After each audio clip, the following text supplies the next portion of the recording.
So some of the things that we talked about in our small animal class last time, we also talk about for horses, where I want you to take a look at them overall before you get it right up close and focus on the problem. I am so excited to be a mentor to Camille. Her interest in agriculture is reinforced by a fabulous set of parents and a home environment that's very encouraging to her to explore. She's an excellent student and she has interest in it. So what we're going to do is I'm just going to gently shine this in his eye, and what you're looking at is at the top of his pupil. Do you see that extra little lump at the top of his pupil, and it looks kind of flaky almost? Yeah. That's a normal finding. That's the corpora nigrans. I was always looking for a career in animals that I could help them, and after I started riding with Dr. Fuller, I decided I wanted to be a large animal vet and probably learn small animal too, but I think I'd concentrate on large animal. Okay, Cam, you want to take a listen, and so you can actually hear. Can you hear him? It's pretty quiet, and he's really relaxed, so it's like beat, beat, beat. Okay. We've checked him out from front to back on this side. We're going to repeat and do the exact same thing on the right side as well.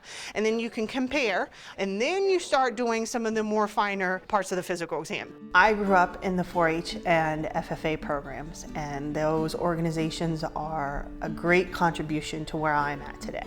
Part of the program when I work with 4-H youth is to teach them safety around animals and also healthcare. What can they as an owner look at their pet and see that can indicate they need to change their diet, have the veterinarian look at them, or have the farrier come out in the case of a horse and look at their feet. People took the time to mentor me.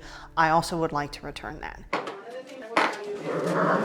This is Kat. Kat is how old?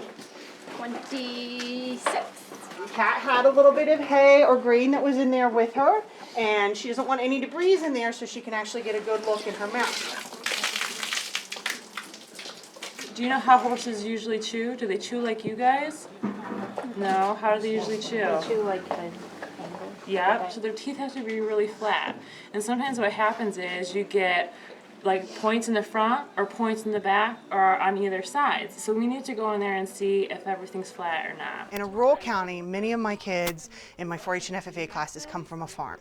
But even here, some of them don't. I want to get them out where they actually have hands-on opportunity with a veterinarian who's going to try to give them correct scientific information at their level, and to give the kids a chance to explore agriculture and see all the opportunities that are out there for them by having some one-on-one interaction with a veterinarian and with other students that are very interested in agriculture. There's a little bit of a wave right in the middle there, but it looks like he's got all his teeth. I was the annoying high school student that rode with my vet, and he actually wrote a letter for me to get into vet school, and I hope one day to write that letter of recommendation for Camille to go to vet school. That would mean everything to me that I made an opportunity for her to learn.